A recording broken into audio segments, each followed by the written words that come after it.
Hello दोस्तों, स्वागत है आप सभी का शानी क्लासेस में। कैसे हैं मेरे प्यारे दोस्त? मुझे उम्मीद है बहुत अच्छे होंगे, बढ़िया होंगे, मस्त स्वस्थ एकदम तंदुरुस्त चुस्त दुरुस्त सब कुछ A1।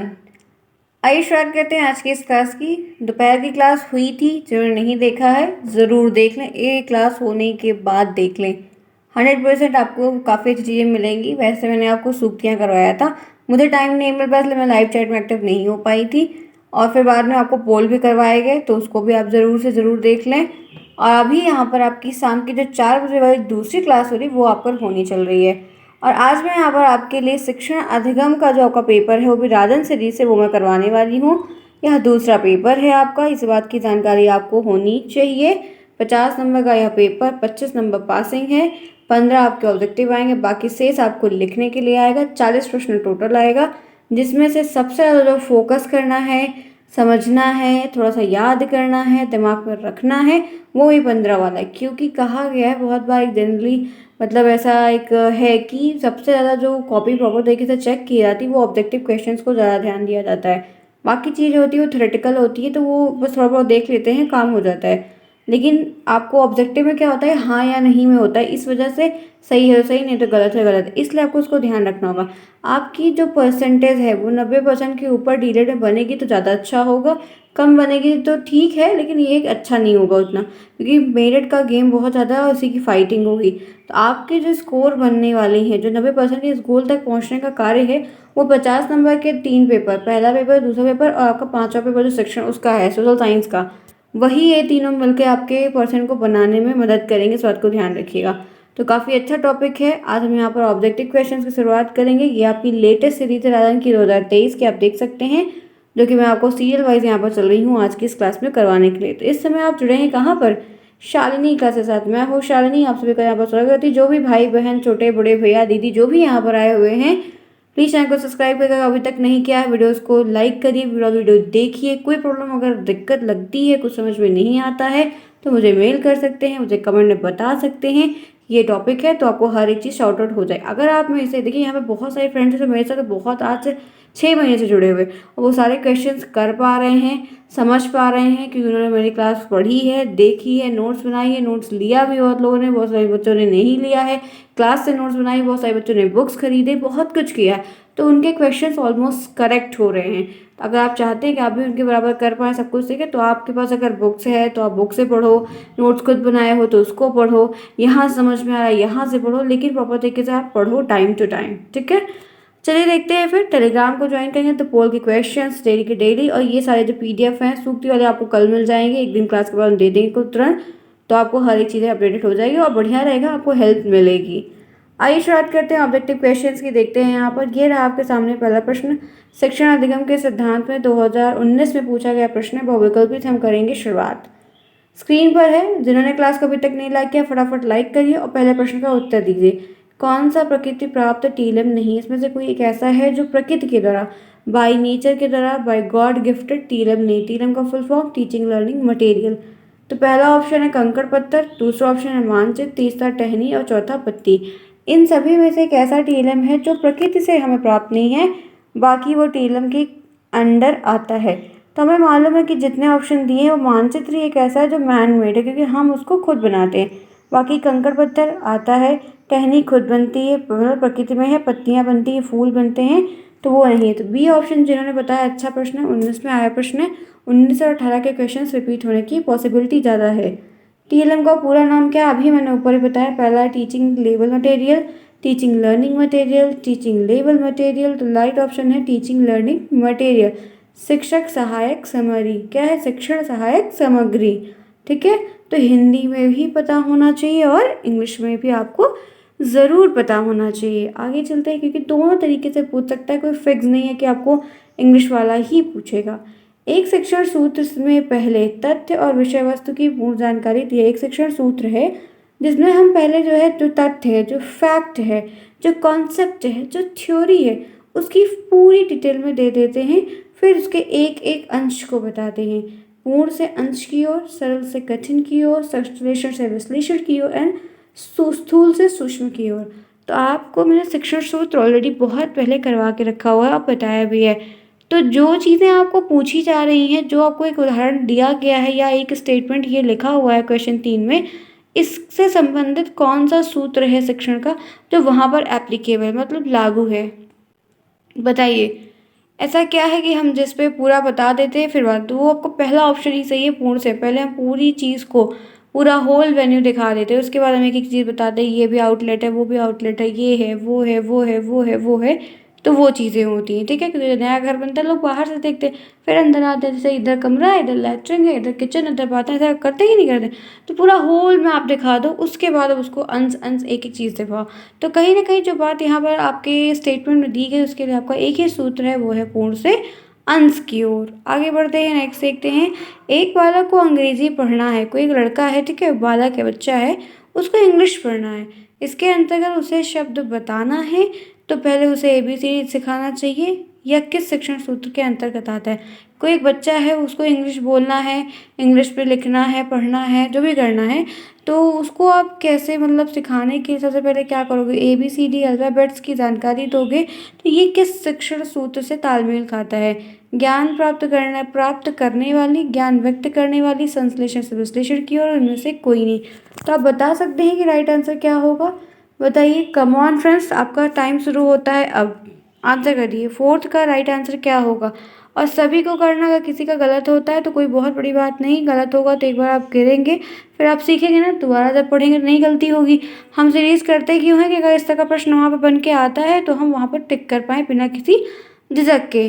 तो राइट आंसर यहाँ पर है ज्ञान प्राप्त करने वाली, ठीक है?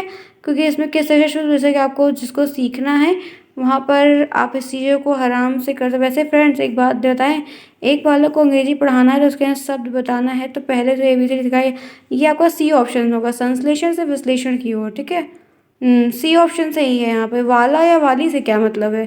ज्ञान प्राप्त करने वाला किस शिक्षण सूत्र के अंतर्गत आएगा? ज्ञान व्यक्त करने वाली और कोई नहीं। बालक को अंग्रेजी पढ़ाना के अंतर्गत उसे शब्द बताना है तो उसे एबीसीडी का सिखाना चाहिए। आपका सी ऑप्शन सही है यहाँ पर। ये दोनों से कोई मतलब फ़िलहाल तो नहीं दिख रहा है मुझे, ठीक है? एक बार क्रॉस चेक करिएगा 4th वाला सभी लोग। गतिविधियों के प्रकार बताइए। पहला ऑप्शन है ज्ञान प्राप्त होने वाली, ज्ञान व्यक्त करने वाली, अनुभव करने वाली और ये सभी। गतिविधियों के प्रकार, किस तरीके के गतिविधियों के प्रकार हैं? गतिविधियों के प्रकार में क्या आएगा? आपको क्या सही लग रहा है? गतिविधियों के प्रकार, ज्ञान प्राप्त करने वाली, ज्ञान व्यक्त करने वाली, ठीक है, मतलब लेना एक तरीके से, देना भी, अनुभव वाली बात है, तो यहाँ पर तो डी ऑप्शन सही है। कई तरीके हैं। नेक्स्ट देखिए, उपचारात्मक शिक्षण किस किस विषय हेतु आवश्यक है? उपचारात्मक शिक्षण भाषा और गणित का कोई विषय उससे संबंधित मतलब उसके लिए नेसेसरी है, बालक के लिए, दोनों के लिए, कोई नहीं। बताइए, उपचारात्मक शिक्षण किस किस विषय हेतु आवश्यक है? तो भाषा और गणित के लिए ज़्यादा अच्छा है, क्योंकि हम भाषा में भी सुधार चाहते हैं और गणित में भी हमको सुधार की ज़रूरत पड़ती है। क्लियर? आगे बढ़ते हैं। उपचारात्मक शिक्षण किन किन कक्षाओं के लिए उपयोगी हो? जो उपचारात्मक शिक्षण होता है वो कौन कौन सी क्लासेस के लिए एप्लीकेबल होता है? तो कक्षा 1 और 3 के लिए, 1 और 2 के लिए, दोनों के लिए, कोई नहीं। उपचारात्मक की अगर बात कर रहे हैं तो आपको उपचार जो देना है, सिखाना है, करना है, वो क्या ही कहेंगे? बता सकते हैं उपचारात्मक शिक्षण किन के लिए उपयोगी है? तो यहाँ पर सी ऑप्शन से दोनों के लिए, कक्षा 2 और 3 के लिए भी, कक्षा 1 और 2 के लिए भी। आगे बढ़िए। डाल्टन पद्धति के जन्मदाता कौन है? जॉन डाल्टन, फ्रोबेल, पर्कस, कोई नहीं। ये भी एक अच्छा प्रश्न है, ये इम्पॉर्टेंट भी है क्योंकि ये बहुत बार आया हुआ है, काफ़ी प्रोबेबली आस्किंग क्वेश्चन है। तो राइट आंसर यहाँ पर क्या है? डाल्टन पद्धति के जनक। गलत अगर कोई करेगा तो बहुत गलत बात है, क्योंकि चीज़ें पढ़ाई है, मैंने आपको बताया। बताइए क्या होगा राइट आंसर? 8th में क्या सही होगा? तो राइट आंसर यहाँ पे पार्क हस्ट है। इनका पूरा नाम हेलन है। इनका पूरा नाम क्या है? Helen Parkhurst. पार्कहर्स्ट भी कहीं कहीं लिखा रहता है अलग अलग तरीके से। आगे बढ़ते हैं, 9th देखते हैं। बाल केंद्रित शिक्षण का उद्देश्य क्या है? 2015 में पूछा गया है, बहुत कम चांसेस है, लेकिन देख सकते हैं अपने यूज़ के हिसाब से। तो राइट आंसर यहाँ पर आपको पता होना चाहिए। स्वयं करके सीखने पर बल देना, अधिगम प्रभावी बनाना, शारीरिक दंड को हटाना, ये सभी। तो बाल केंद्रित शिक्षण में क्या चीज़ें आएंगी? बाल केंद्रित शिक्षण में क्या आएगा या कैसे कर सकते हैं? जैसे बच्चों की बात को मान रहे हैं, दंड हटा रहे हैं, वगैरह वगैरह चीज़ें। तो यहाँ पर ये सभी जो है वो सही होगा। स्वयं करके सीखो, लर्निंग बाय डूइंग, ठीक है। चलो नेक्स्ट देखिए, अधिगम है। अधिगम क्या होता है? एक सीखने की प्रक्रिया है, सीखने की प्रक्रिया, सिखाने की प्रक्रिया, सीखने तथा सिखाने के अधिगम क्या होता है? तो बहुत अच्छी बात है, तो ये है सी ऑप्शन, सीखने और सिखाने की प्रक्रिया, जिसमें कोई ना कोई सीखता है और कोई एक उसको सिखाता है। तो दोनों यहाँ पर सही है। नेक्स्ट देखिए 11th में है शिक्षण की त्रिमुखी प्रक्रिया के 3 बिंदु बताइए क्या क्या हैं।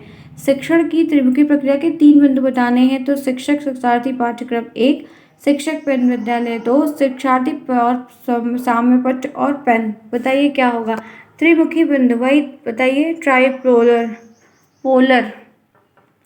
11th में ऑफ कोर्स फ्रेंड्स पता है, हमने बहुत बार पढ़ा है। ए ऑप्शन जो है वो आपका करेक्ट है। आगे बढ़ते हैं, इसी के साथ चलते हैं, देखते हैं नेक्स्ट यहाँ पर कथन वाले प्रश्न है कि शिक्षण सूत्र पथ प्रदर्शन करते हैं। शिक्षण के जो सूत्र होते हैं वो आपके पथ प्रदर्शन करते हैं सिद्धांत से व्यक्त करने की सहायता के लिए।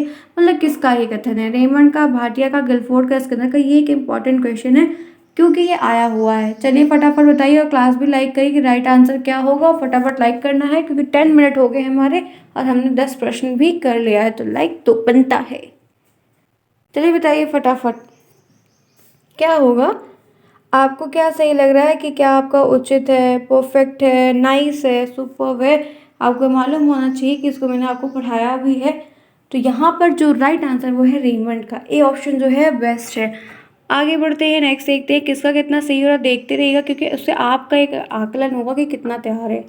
शिक्षण के सूत्र क्या है? सरल से कठिन की ओर, ज्ञात से ज्ञात की ओर, स्थूल से सूक्ष्म की ओर, सभी। ये भी एक अच्छा प्रश्न है, बहुत सारे एग्जामों में भी आता है, सीटेट में काफ़ी ज़्यादा देखा गया है बहुत बारी। तो शिक्षण के सूत्र क्या क्या हैं? तो कमॉन फ्रेंड्स, बिल्कुल भी गलत नहीं करिएगा, ये आपका सही है। ज्ञात से ज्ञात तो है ही है, सरल से कठिन भी है, स्थूल से सूक्ष्म भी यहाँ पर है।